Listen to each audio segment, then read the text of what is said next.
வணக்கம், welcome to thiyonilapradeep kitchen. இன்றைக்கி நம்ம பார்க்க போகிற ரெசிபி மிக்சியை பயன்படுத்தி எப்படி நல்லா மெதுன்னு குஷ்பு இட்லி பண்ணுறது, அப்புறம் அதே மாவை பயன்படுத்தி எப்படி மொறுன்னு தோசை பண்ணுறது அப்படின்னு தான் இந்த வீடியோவில் பார்க்க போகிறோம்.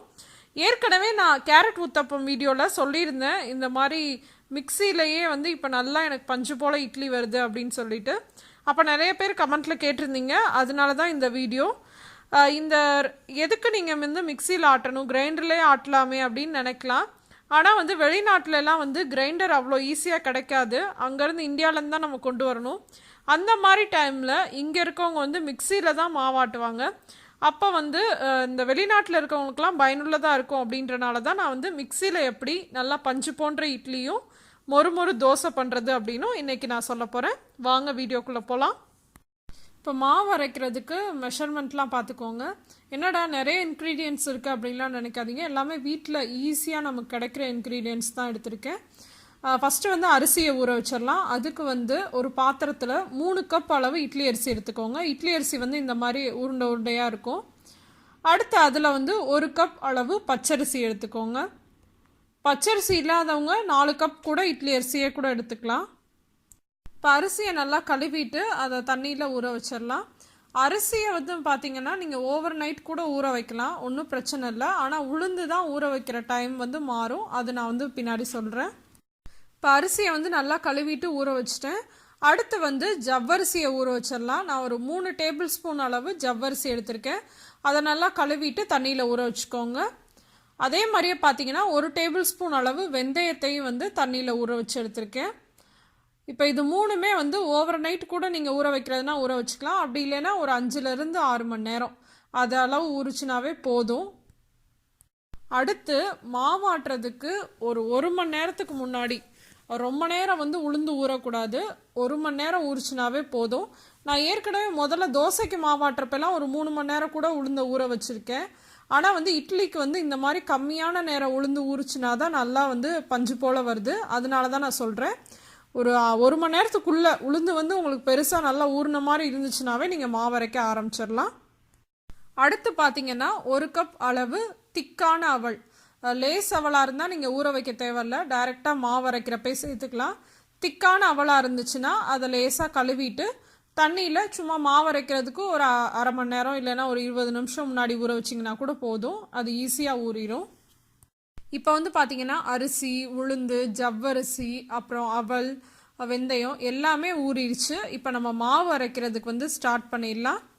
உளுந்து அரைக்கிறதுக்கு பார்த்தீங்கன்னா நீங்கள் ஐஸ் வாட்டர் தான் பயன்படுத்தணும். நான் ஏற்கனவே அந்த முன்னாடி போட்டிருந்த மாவு அரைக்கிற வீடியோலேயே சொல்லியிருந்தேன். அதனால ஐஸ் வாட்டரும் எடுத்து வச்சுருக்கேன். இப்போ ஃபஸ்ட்டு உளுந்தை மிக்சி ஜாரில் சேர்த்துட்டு அது கூட வெந்தயம் ஊற வச்சுருக்கோம் இல்லையா, அதையும் சேர்த்துடலாம். சேர்த்துட்டு ஒரு தடவை தண்ணி சேர்க்காம மிக்சியில் அரைச்சி எடுத்துக்கோங்க.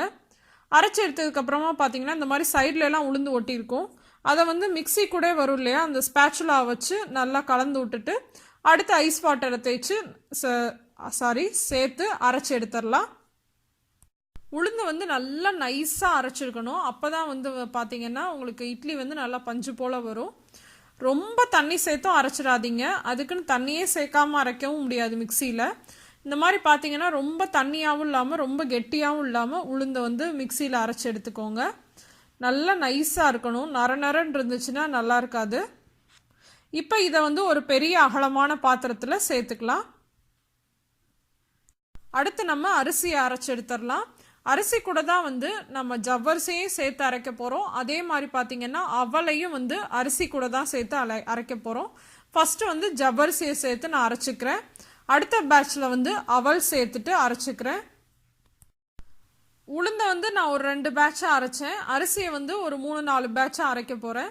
அரிசியை அரைச்சதுக்கப்புறமா அதோட பதம் எப்படி இருக்கணும்னா இந்த மாதிரி பார்த்தீங்கன்னா நரன்னு இருக்கணும். ரொம்ப நைஸாக அரைச்சிருச்சுன்னா நல்லாவே இருக்காது இட்லியோ தோசையோ. அதனால கொஞ்சம் நரன்னு இருக்க மாதிரி அரைச்சி எடுத்துக்கோங்க. தேவையான அளவு தண்ணி சேர்த்துக்கோங்க. அரிசி அரைக்கிறதுக்கு நம்ம உளுந்து ஊற வச்சோம் இல்லையா, அந்த தண்ணியவே சேர்த்து அரைச்சிக்கோங்க.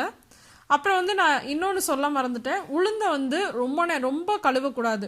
ரொம்ப கழுவி உளுந்தில் இருக்க அந்த தண்ணியெல்லாம் எடுத்துட்டிங்க அப்படின்னா அது நல்லாவே வராது. உளுந்தில் லைட்டாக பிசுபிசுப்பு தன்மை இருக்கும்.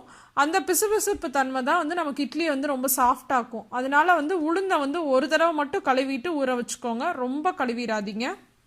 இப்போ அரிசி மாவு எல்லாத்தையுமே அரைச்சாச்சு. இப்போ இதையும் வந்து நம்ம உளுந்து எடுத்து வச்சுருக்கோம்ல அதே பாத்திரத்தில் சேர்த்துக்கோங்க. சேர்த்துட்டு தேவையான அளவு உப்பு, உங்கள்கிட்ட தூள் உப்பு இருந்துச்சுன்னா தூள் உப்பு சேர்த்துக்கோங்க, இல்லைன்னா கல் உப்பு கூட சேர்த்துக்கலாம். சேர்த்துட்டு கை வச்சே வந்து கலந்து விடுங்க. கரண்டி வச்சு கலந்து விட்டிங்கன்னா புளிக்கிறதுக்கு வந்து கொஞ்சம் லேட் ஆகும். அதனால் கை வச்சே கலந்து விடுங்க. நல்லா கலந்து விட்டதுக்கப்புறமா இதை வந்து நம்ம புளிக்க வச்சிடலாம். நம்ம ஊரில் இருக்க வெயிலுக்கு வந்து கொஞ்ச நேரத்துலேயே வந்து மாவு நல்லா புளிச்சிரும்.